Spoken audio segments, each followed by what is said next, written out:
ilaa hadda warbaahinta iyo waliba sidoo kale qabiirada dhinaca amniga waxay falanqeynayaan sida uu dhacay weerarkii hotel SYL oo su'aalo badan ay ku geedaaman tahay iyadoo dowladda Soomaaliya laga sugayo inay qaado tallaabooyin dadka ay ku qanci karaan oo la xiriira ciqaabtii ka dhalatay weerarkaasi maadaama xeyndaabka la weeraray ay tahay xeyndaab ay adag tahay in qof shacab caadi ah oo iska dhaxmaro iskaba dhaaf in koox hubeysan shabaab ay baabuur qarxiya xeyndaabkaas inay ku xarakoodaan kadib weerarkii tooska ah habeen hore kooxda al-shabaab ay ku galeen hotelka SYL ee magaalada Muqdisho waxa uu dhaliyay tuhun aad u waaweyn oo ka dhashay sida ay ku gaareen hotelka kooxda al-shabaab oo hotel ku dhow ama ka soo horjeeda madaxtooyada Soomaaliya waxa su'aalu ay ka dhasheen kontaroolada ay joogeen ciidamada ilaalada ee koofi cas loo yaqaan habkay kaga soo gudbeen iyo waliba sidoo kale sida loo ogaa waayay gaadiidka qarxiyada iyo hubka saaran intaba madaxweynihii hore Hirshabelle Cali Cabdullaahi Cusable qoraal uu soo saaray wuxuu shaaca ka qaaday in iska cadahay in la gudbiyay qarxiyada asagoo shaaca ka qaaday in saraakiil ay amar ku siineysay ama saraakiil ay telefoonada kala hadlayeen askarta kale ee jagboontiyada ku sugan inaan la baarin baabuurta oo ay ka gudbaan qaraxa lagu dhuftay hotelka iyo waliba askartiba waxa uu sheegay inay ahaayeen kuwa la isla ogaa oo saraakiil waaweyn oo dowladda ay ka shaqeysay asagoo u soo jeediyay dowladda Soomaaliya gaar madaxweyne Xasan inuu qaado tallaabo lama huraan ay tahay oo ah in dad lagu ciqaaba kuwana lagu maxkamadeeyaa kasokow Cusable oo qoraalkan uu ku daabacay boggiisa Facebook iyo talo u jeediyay madaxda qaranka kasokow xogaha ilaa hadda la ogaaday maxay tahay labada baabuur ee qarxay labaduba waxa la ogaaday inay ka soo gudbeen barta control ee sayidka ee xeyndaabka laga ilaaliyo amniga madaxtooyada qaranka halkaas waxa ku sugan ciidanka koofi cas ee ilaaliya ammaanka madaxtooyada Soomaaliya waxaana la sheegay in gaariga koowaad markuu soo gudbay ka labaad uu ku hakaray meel aan ka fogeyn isbahaysiga kadib markuu qarxay kii hore ayaa la sheegay ka labaadna uu soo cararay deetana ay ka degteen dabladii hubeysneed umaysan suurtagelin in gudaha hotelka ay galaan maadaama isla markiiba ilaalada madaxtooyada ay ka daba galeen oo ay ku rasaasayeen meel albaabka hore oo hotelka ay ku go'doomeen tanina waxay saashay qasaaraha dhimashada dhaawaca ee weerarkaas inuu aad u yaraado dhammaan dadka dhaawacmay waxay u badeen kuwa darbiga ka booday oo booritaanka ay dhibaato ka soo gaartay oo lugta ay ka jabeen ama dhaawacyo kala fudud soo gaaray marka laga reebo qasaaraha la diiwaan galiyay iyo in yar oo askarta dowladda ah oo kooxda hubeysan la dagaalamayay ay halkaasi ku dhaawacmeen kuna dhinteen maxaa dhacay sida lama filaanka markii madaxweynuhu u tagay xarunta hay'adda nisa uuna daawaday muuqaalka laga duubay dhammaanba kaamirooyinka ku xirnaa xeyndaabka madaxtooyada madaxweyne Xasan ayaa noqday madaxweynihii ugu horeeyay oo si lama filaan ah u tagay xarunta hay'adda nabad sugidda iyo sirdoonka qaranka ee Habarqadiija wali waxa la sheegay xitaa madaxweynuhu marka halkaas tagay ma ogeen xogna kama hayn taliyaha hay'adda nisa Mahad Maxamed Salaad inkastoo wararka qaar ay leeyihiin waxa uu ogaa taliyaha hay'adda nabad sugidda kale madaxweynaha waxa la socday taliyaha booliiska iyo wasiirka gaashaandhigga saddexdooda oo wada jiraan waxay daawadeen dhammaanba muuqaalooyinka ee duubeen kaamirooyinka madaxtooyada ku xiran iyo xitaa kaamirooyinka kale ee ku yaala baraha control ee magaalada oo waxa la eegay gaadiidka asal ahaan halkuu ku yimid inta bar ee control uu soo maray iyo sidoo ku soo gaaray sayidka iyo qaabka sayidka loogu soo gudbiyay oo dhammaanba xogahaas uu daawaday madaxweynaha ayaa la sheegay dhammaan markuu daawaday muuqaaladaas oo dhan una amar ku bixiyay in si degdeg ah baaritaan loo gala loona ciqaaba dhammaanba baraha control iyo waliba sidoo kale ciidamada xilligaas shaqada ku lahaa iyo shakhsiyaadkii qayb ka qaadatay fududeynta waa maxay eedda ugu weyn ee loo haysto ciidamada baraha control ku sugnaa eedda ugu weyn ee ciidamada ayaa waxay tahay inaan si dhab ah loo baarin gaadiidka qaraxyada iyo waliba kooxdii hubka ay saarneed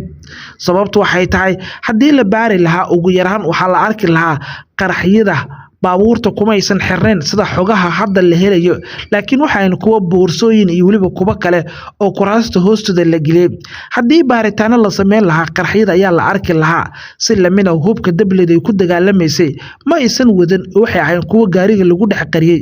dableedin waxay ahayn kuwa wasitay dhar shacab ah sida muuqaalada hadda laga arkayo iyo xogaha la helayo ay muujinayaan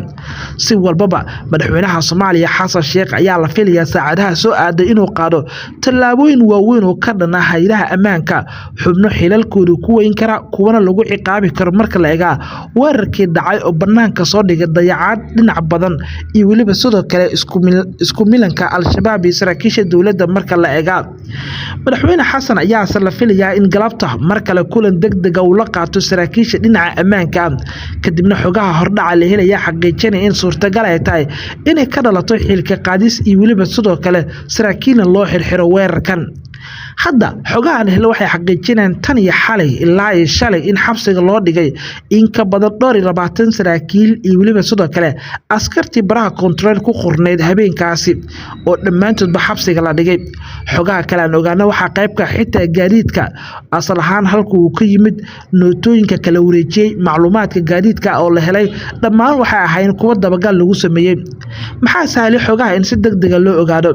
wararka qaar ayaa sheegaya in dawladii hubaysneed gaar ahaan darawalkii wadi gaariga uu mid ka mid ah uu ka booday uu isku day inuu isbadbaadiyo laakiin dhaawac soo gaaro uu dhintay waxaase laga helay aqoonsiyada ay isticmaalayeen iyo weliba xogo cusub oo baabuurta ah maadaama qaraxyadu ay ahaayeen kuwa tankooda aan saas u cusleen oo baabuurtu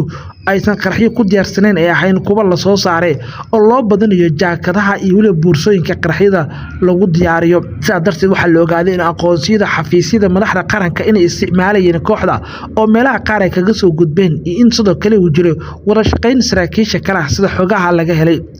hadda maxaa laga sugayaa tallaabo inuu qaado madaxweynaha jamhuuriyadda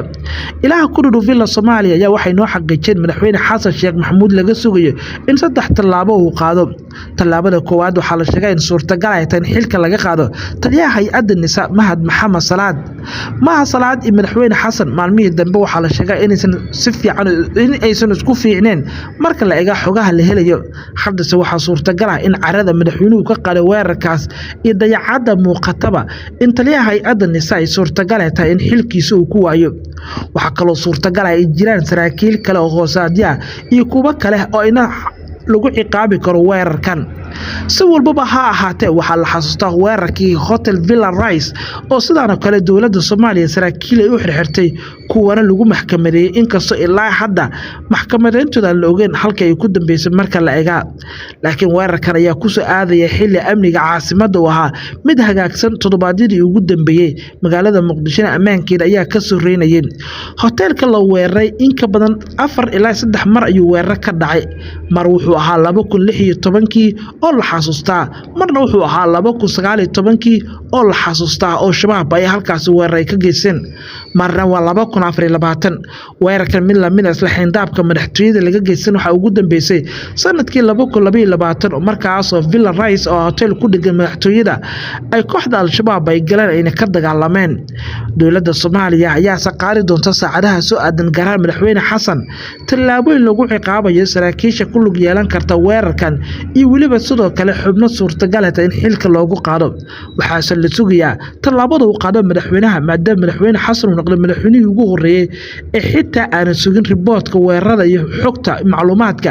oo asaga indhihiisa ku soo arkay xarunta nidsan uu tagay dhammaanba muuqaalooyinka ay duubeen kaamirooyinkan uu soo fiiriyay uu ogaaday gaariga aslaan halka uu ka yimid halka uu soo maray baraha control baaritaanka dabacsan ee gaadiidka lagu sameeyay iyo sidoo ku soo gaaray madaxtooyada oo hadda dhammaanba xogii la helay iyo xitaa aqoonsiyada ay isticmaalayeen oo durba loo ogaaday iyo dhinacyada ku lugta leh si walbaba waxa la eegayaa go'aanka madaxweynaha Soomaaliya qaybtan qodobadan aan ku soo koobina nabadgelyo.